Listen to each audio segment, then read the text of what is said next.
खलीफा के हम हैं खलीफा हमारा, वो दिल है हमारा आका हमारा, हमारा हमारा खलीफा हमारा, वो दिल है हमारा आका हमारा, वो दिल है हमारा आका हमारा. Assalamualaikum dan selamat datang kembali dalam acara This Week with Huzur. Kami merasa terhormat untuk mempersembahkan sorotan dari Mulakat dengan khuddam dari Amerika. Selain itu, Huzur tercinta dengan murah hati memberikan kesempatan foto bersama atfal dan khuddam yang baru-baru ini berkunjung ke Ghana. Kita mulai dengan Mulakat hari Sabtu di mana Hadrat Khalifatul Masih Ayyadahullahu Ta'ala bin Aziz dengan penuh kasih bertemu dengan anggota khuddam dari Amerika.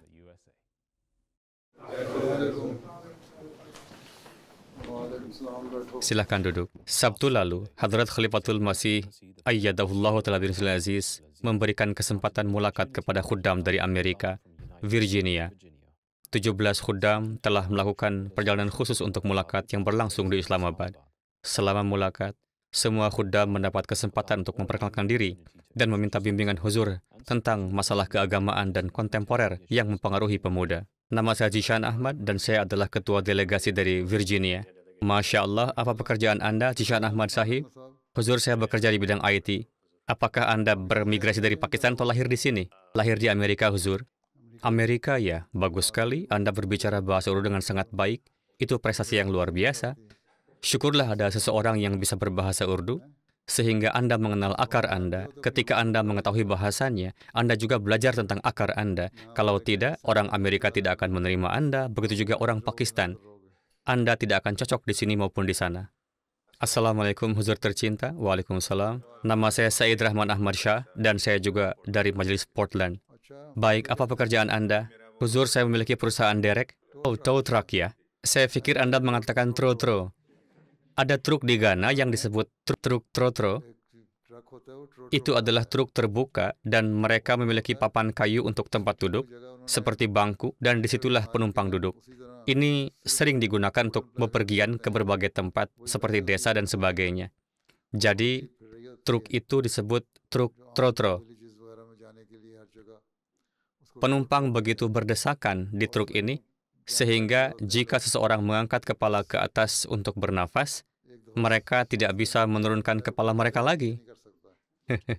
Saya pikir Anda mengendarai tro-tro. Assalamualaikum Huzur, nama saya Lukman Ahmad Chatta. Apa pendidikan yang telah Anda tempuh? Saya menyelesaikan FE di Pakistan, Huzur. Jadi Anda bermigrasi dari Sri Lanka? Ya, Huzur. Apakah sudah menikah? Ya, Huzur. Keluarga saya masih di Pakistan. Mengapa Anda tidak memanggil mereka ke sini? Saya sudah berusaha, Huzur. Saya mengajukan permohonan kasus saya pada tahun 2019 dan tidak menerima tanggal sidang meskipun telah menghubungi berbagai anggota Kongres dan Senator, dan saya juga menyewa pengacara. Tadi malam saya menerima persetujuan untuk permohonan saya. Tadi malam ya? Iya, Huzur, tadi malam. Iya, ini semua kasih sayang Huzur. Saya melihat Huzur lalu berdoa dan Allah Ta'ala menjawab doa-doa saya. Kapan mereka akan mengeluarkan visa keluarga Anda? Mereka menelepon keluarga saya kemarin, namun tidak terjawab teleponnya. Kalau begitu, beritahu keluarga Anda untuk tetap dekat dengan telepon di rumah. Kesempatan ini datang setelah melalui kesulitan, jadi jangan sia-siakan kesempatan ini. Huzur, saya memiliki 3 anak, dan ketiganya adalah wakfenau. Dalam hal ini, pertanyaan saya adalah, doa apa yang bisa kami panjatkan yang sebagai hasilnya Allah Ta'ala menanamkan cintanya di hati mereka? Orang tua harus terlebih dahulu memberi teladan sendiri. Jika Anda memberikan teladan baik di hadapan anak Anda, jika Anda berdoa untuk mereka sendiri, jika Anda melakukan salat nafal di dekat anak-anak Anda akan melihat bahwa ayah dan ibu mereka menangis dan berdoa. Dan dengan cara ini mereka akan mengembangkan hubungan dengan Allah. Hal yang utama adalah menunjukkan teladan Anda sendiri. Jika Anda memberi contoh, anak Anda akan memperhatikan hal-hal ini. Anda sendiri harus mengikuti ajaran Islam dan mendiskusikannya dengan mereka di rumah. Ketika Anda pulang kerja di malam hari, duduklah dan bicaralah dengan mereka. Duduklah bersama mereka dan bicaralah dengan mereka di akhir pekan atau kapanpun Anda libur. Jadi, jika Anda memiliki interaksi yang positif dengan anak-anak Anda, mereka akan baik-baik saja. Berdoalah untuk mereka dalam salat Anda dan lakukan 2 salat nafal untuk mereka secara rutin. Oke? Baik, Huzur. Dalam kapasitas Huzur sebagai pemimpin jemaat, apa yang membawa ketenangan dan kebahagiaan terbesar bagi Huzur? Mengenai ketenangan, jika jemaat berjalan dengan baik, maka itu menenangkan. Ini adalah doa dan keinginan saya agar setiap anggota jemaat seperti yang saya sebutkan sebelumnya memiliki hubungan dengan Allah Ta'ala. Mereka memenuhi misi yang untuk itu Masih Maud Islam diutus. Inilah yang memberi kenyamanan. Jika orang-orang melakukan ini, maka semuanya baik. Jika tidak demikian, maka itu mengkhawatirkan. Dan kemudian mereka harus diingatkan dalam pidato dan khutbah yang sering dilakukan. Jika Anda bertanya bahwa saya harus sangat gembira dengan pencapaian tertentu, maka saya akan mengatakan kita belum mencapai ketinggian itu. Jika kita berhasil meraih 1/4 dunia, barulah kita bisa mengatakan kita telah mencapai sesuatu. Saat ini kita bahkan tidak mengenal orang-orang di lingkungan kita, apakah mereka Ahmadi atau apapun, dan kita bahkan tidak tahu siapa mereka. Pertama, Anda harus memperkenalkan diri kepada mereka dan memperkenalkan mereka kepada jemaat, barulah seseorang bisa merasa puas. Oke? Insya Allah, Huzur. Mengapa wajib melakukan beberapa salat berjamaah, padahal dalam salat sendiri kita bisa berbicara lebih bebas kepada Allah Ta'ala dan menunjukkan lebih banyak semangat tanpa khawatir tentang siapa yang ada di sekitar kita. Inilah mengapa Allah Ta'ala telah berfirman dalam Al-Quran Suci berkaitan dengan ibadah, pengorbanan harta, dan hal lainnya untuk melakukannya secara rahasia dan terang-terangan, sirru wa alaniyah. Alasan melakukannya secara terbuka adalah agar orang lain yang lebih lemah dalam iman dan tidak melaksanakannya dapat mengembangkan kebiasaan dan memperhatikannya. Semua jenis pengorbanan, baik itu dalam ibadah, keuangan, atau perbuatan baik lainnya, ketika terjadi di hadapan orang lain, perhatian mereka tertarik padanya dan mereka mengembangkan semangat untuk itu. Poin kedua adalah bahwa Allah Ta'ala telah menetapkan salat berjamaah agar orang-orang dapat mengetahui tentang persatuan dan kebersamaan Anda, dan bahwa komunitas ini bersatu. Inilah mengapa Nabi Suci SAW menyatakan bahwa pahala salat berjamaah 27 kali lebih besar. Alasannya adalah bahwa Anda semua salat sebagai satu kesatuan, dan ada kekuatan dalam persatuan ini yang ditampilkan. Inilah yang menyenangkan Allah. Allah Ta'ala berkeinginan untuk membangun persatuan dalam jemaat. Corak jemaat akan tercipta jika ada kesatuan.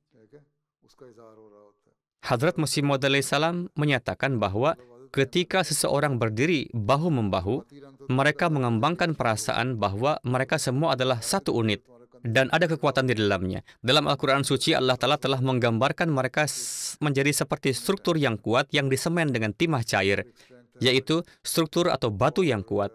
Dalam hal ini, Nabi Suci SAW juga menyatakan bahwa imam yang memimpin salat berjamaah tidak boleh memanjangkan salat, dan sebaliknya harus mempersingkatnya, karena ada banyak yang memiliki tabiat lemah, anak-anak, dan mereka yang tidak dapat melakukan salat panjang.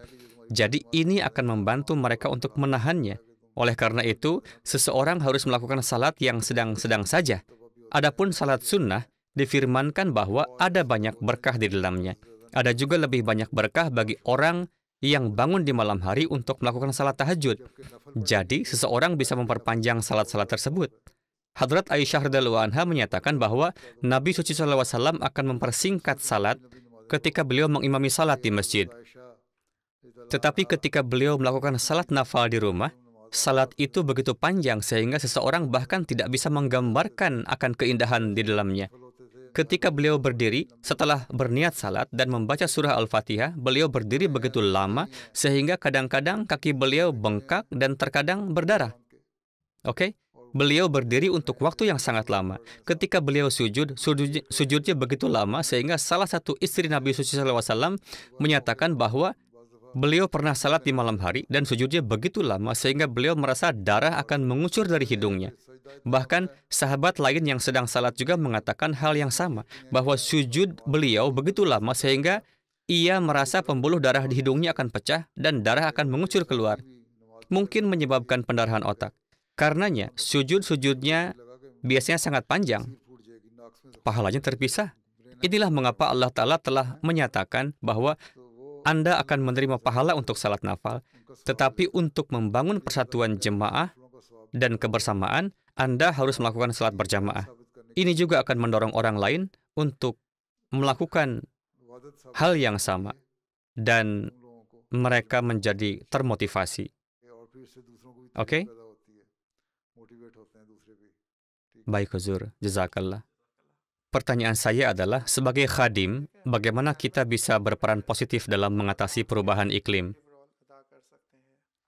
Minimalkan penggunaan bahan bakar, mayoritas pemuda harus naik sepeda, mereka bisa bersepeda sejauh 2-7 mil. Atau ada sepeda listrik yang menggunakan energi, mereka harus menggunakannya. Ada juga mobil dan sepeda motor listrik. Faktanya adalah sepeda harus digunakan. Khuddam harus berjalan kaki untuk jarak pendek. Jangan sampai seseorang meninggalkan rumahnya, ada toko terdekat dengan jarak tempuh 10 menit dengan berjalan kaki, dan ingin membeli burger atau barang lainnya, dan mereka hanya berkata, saya akan kembali dalam 2 menit. Dan kemudian dia membawa mobil ke sana. Jadi, dengan cara ini, Anda menyebabkan polusi. Itulah sebabnya Anda harus berusaha menghindari ini. Cobalah untuk lebih banyak berjalan kaki dan kurangi penggunaan kendaraan. Dan kedua, yang merupakan aspek paling penting adalah cobalah untuk menanam sebanyak mungkin pohon. Oke? Ada berbagai proyek dan rencana pemerintah di berbagai tempat. Jadi, tanamlah pohon di area-area tersebut. Dan jika Anda menanam 1000 pohon setiap tahun, maka ini juga merupakan bantuan yang akan Anda berikan. Oke? Baik, Huzur. Jazakallah. Huzur, pertanyaan saya adalah, ketika membesarkan anak-anak di Barat, bagaimana kita bisa memastikan bahwa anak-anak kita tetap bersyukur sambil menanamkan pentingnya mempertahankan hubungan yang kuat dengan Allah? Bagaimana kita bisa mengajari mereka untuk tumbuh dengan kerendahan hati, rasa syukur, dan rasa tanggung jawab terhadap Allah dan kemanusiaan? Yang penting, seperti yang saya sebutkan sebelumnya, Anda harus memberikan teladan di depan anak-anak Anda. Anda harus beribadah, melakukan perbuatan baik, dan menjelaskan kepada mereka bahwa Anda melakukan semua ini karena Allah Ta'ala telah memerintahkannya. Anda harus menjelaskan bahwa inilah yang diajarkan oleh agama Anda, dan inilah ajaran Islam, dan sebagai Muslim Ahmadi, kita telah menerima Hadrat Masih Maud SAW, sehingga kita bisa mengikuti ajaran yang telah dilupakan semua orang. Ketika Anda berulang kali membahas hal-hal ini dengan mereka, dan Anda duduk bersama anak-anak Anda di berbagai waktu, dan Anda berinteraksi dengan mereka sambil memahami perasaan mereka, maka anak-anak Anda akan memahami dengan sendirinya bahwa mereka harus mempelajari agama mereka, dan bahwa agama mereka adalah prioritas. Oke? Selanjutnya, Anda juga harus memberitahu mereka tentang akhlak yang baik. Apa itu kerendahan hati? Apa itu rasa syukur? Kita harus paling bersyukur kepada Allah Ta'ala yang telah memberikan segalanya kepada kita, bahkan sebelum kita lahir. Sebelum seorang anak lahir, Allah mempersiapkan orang tua, Dia memungkinkan ibu untuk menyusui, Dia memungkinkan ayah untuk memenuhi kebutuhan lainnya. Ini adalah sistem yang diciptakan oleh Allah Ta'ala untuk kepentingan kita, untuk pertumbuhan kita sejak masa kanak-kanak. Ketika anak-anak menjadi lebih sadar di usia 6 atau 7 tahun, mereka mengajukan pertanyaan seperti itu. Anda harus menanamkan dalam pikiran mereka mengapa sangat penting bagi kita untuk bersyukur. Lebih jauh lagi, kita memiliki tanggung jawab kita sendiri. Ketika Allah begitu pemurah kepada kita, Dia menganugerahkan kita segalanya, termasuk orang tua kita, makanan, sarana pendidikan, kemampuan untuk pergi ke sekolah, sumber daya lain, sarana transportasi, kesempatan untuk bermain, rekreasi, dan semua fasilitas lain yang kita miliki. Kita harus bersyukur untuk semua hal ini. Dan ini juga berarti bahwa kita harus beribadah kepadanya. Ini adalah perintah bagi kita dari Allah Ta'ala. Tunjukkan kepada anak-anak Anda, itu juga mengapa Anda melakukannya. Jika orang tua menunjukkan teladan positif mereka kepada anak-anak mereka, maka mereka akan belajar dari itu. Oke?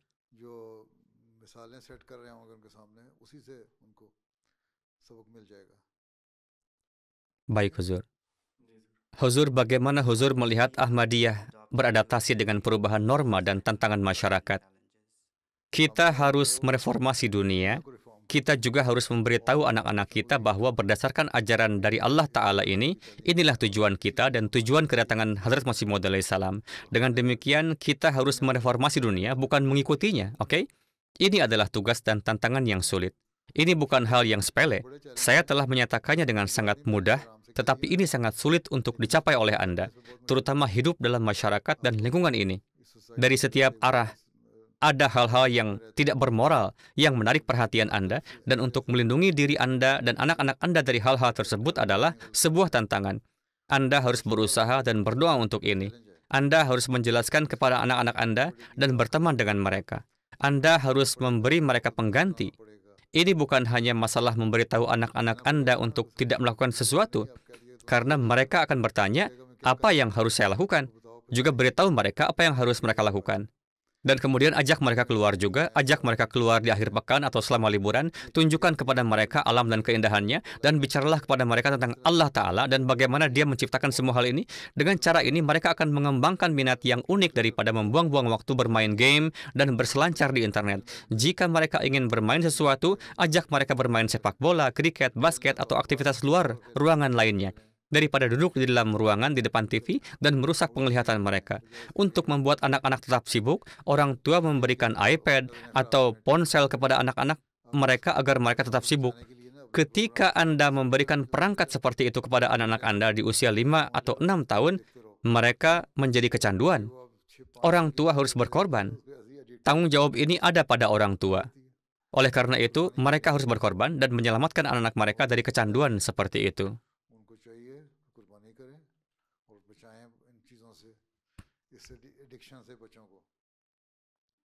Pertanyaan saya adalah bagaimana kita bisa tahu bahwa doa-doa kita dikabulkan?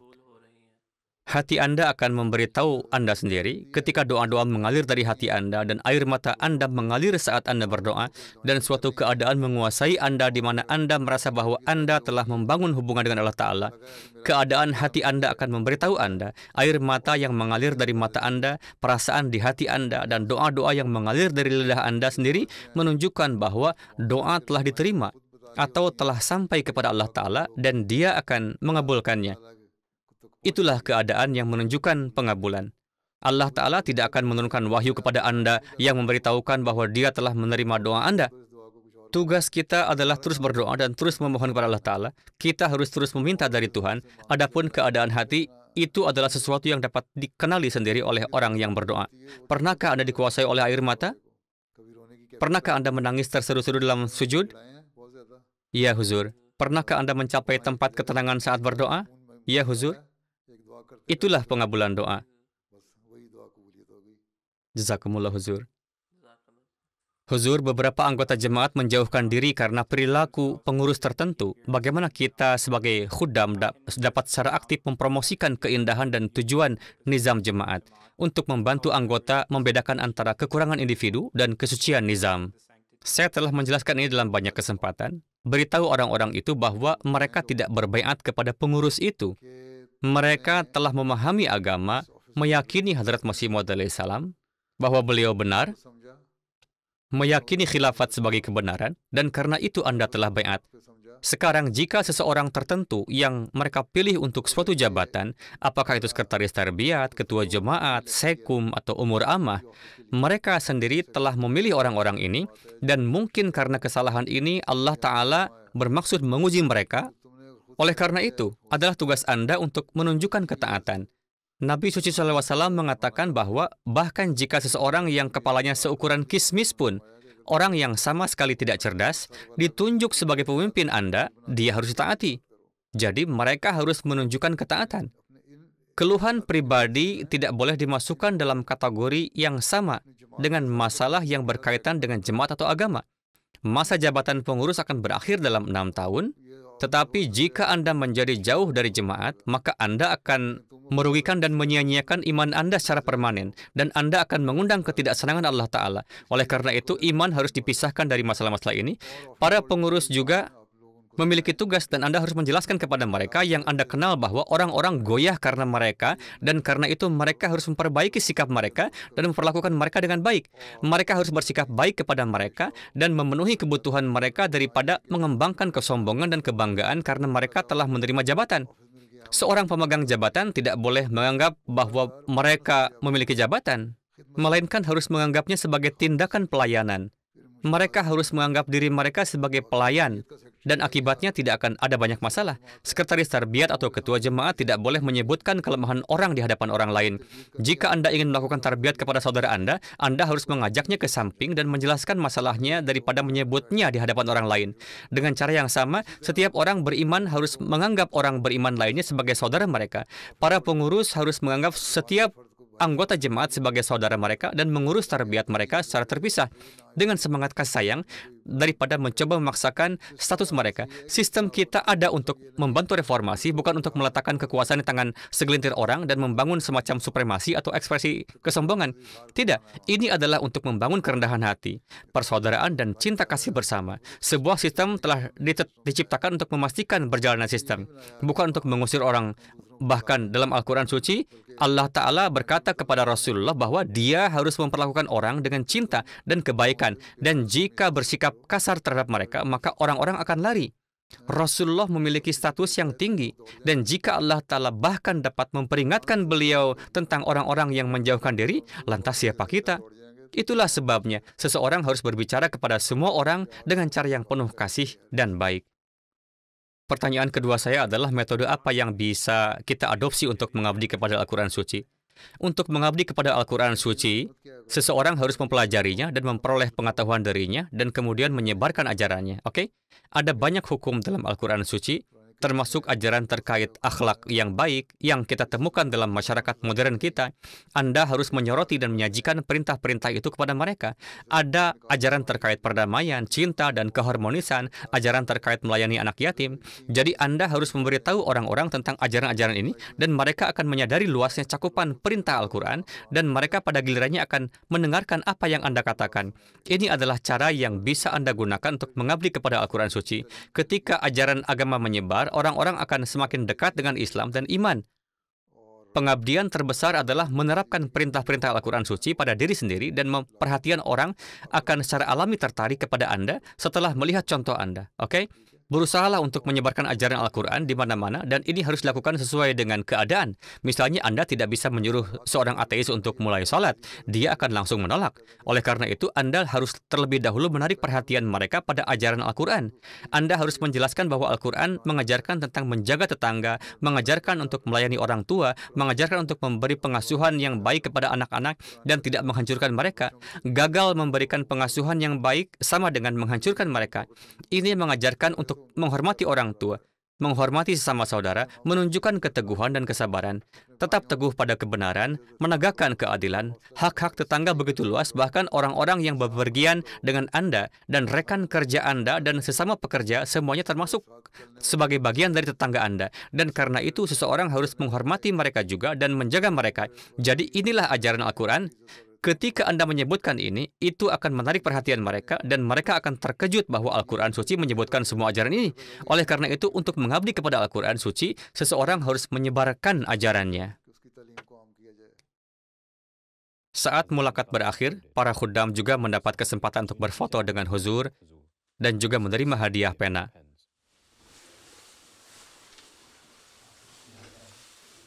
Keesokan harinya, sekelompok 38 atfal dan khuddam yang baru-baru ini melakukan perjalanan ke Ghana mendapat berkah berfoto dengan huzur. Kelompok tersebut telah melakukan perjalanan untuk mengunjungi tempat-tempat di Ghana di mana huzur pernah bertugas sebagai wakaf zindagi selama 8 tahun dari tahun 77 hingga 85. Huzur berbicara dengan beberapa atfal dan khuddam tentang waktu mereka di Ghana. Huzur ini adalah sumur di luar rumah yang huzur tempati saat di Salaga. Mereka juga menimba air dari sumur.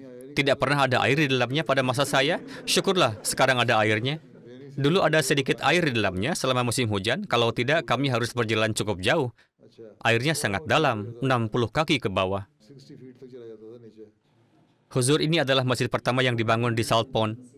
Apakah ini kondisi masjid di South Pond sekarang? Dulu sangat putih dan dikapur dengan cat. Anda harus menulis kepada mereka bahwa mereka harus mengecatnya karena orang-orang datang dan mengunjunginya. Ini adalah masjid tertua. Maulana Nazir Mubashir Sahib dan yang lainnya dulu pernah tinggal di sini. Pada saat ketika Maulana Nazir Mubashir Sahib tinggal di sana, jemaat tidak memiliki cukup dana untuk memberinya tunjangan. Dan karena itu ada obat dari anak benua yang disebut Amrit Dhara. Dan sekarang biasa dikenal sebagai Ab Shifa. Beliau biasa menjualnya. Mubalik dulu hanya mendapat tunjangan 5 pound dan hari ini Anda bahkan tidak bisa makan burger seharga 5 pound ya.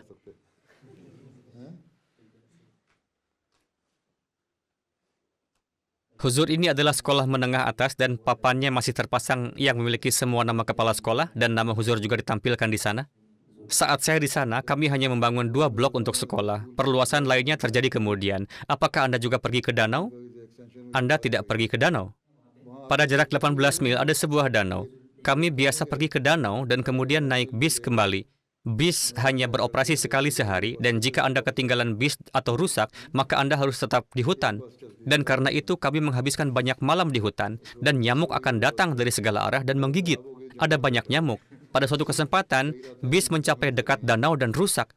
Saat itu saya bersama dengan seorang mubalik dan kami menghabiskan sepanjang malam duduk di bangku. Ada orang lain juga. Satu-satunya kekhawatiran yang kami miliki adalah saat itu kami membawa banyak uang karena kami pergi untuk membeli beberapa bahan bangunan. Alhasil, malam berlalu dan keesokan paginya bis lain datang dan membawa kami kembali. Kadang-kadang kami harus bepergian di atas atap truk. Kalian mengendarai bus VIP yang sangat bagus dan menghabiskan waktu yang menyenangkan. Kami dulu bahkan bepergian dengan truk yang dimuat dengan arang. Huzur, kami sangat mencintai jemaat Ghana. Bagaimana kami bisa melayani mereka? Bagaimana Anda bisa mengkhidmati mereka? Kalian yang menjadi dokter harus menyelesaikan studi kalian dan kemudian pergi ke sana untuk wakaf arzi. Demikian juga guru harus pergi untuk wakaf arzi dan mengajar di sana. Kalian juga bisa pergi untuk wakaf arzi juga. Khudamul Ahmadiyah harus membantu siswa miskin dan berbakat di Afrika dengan memberi mereka beasiswa. Jemaat memberi mereka beasiswa dan kalian juga harus melakukannya juga.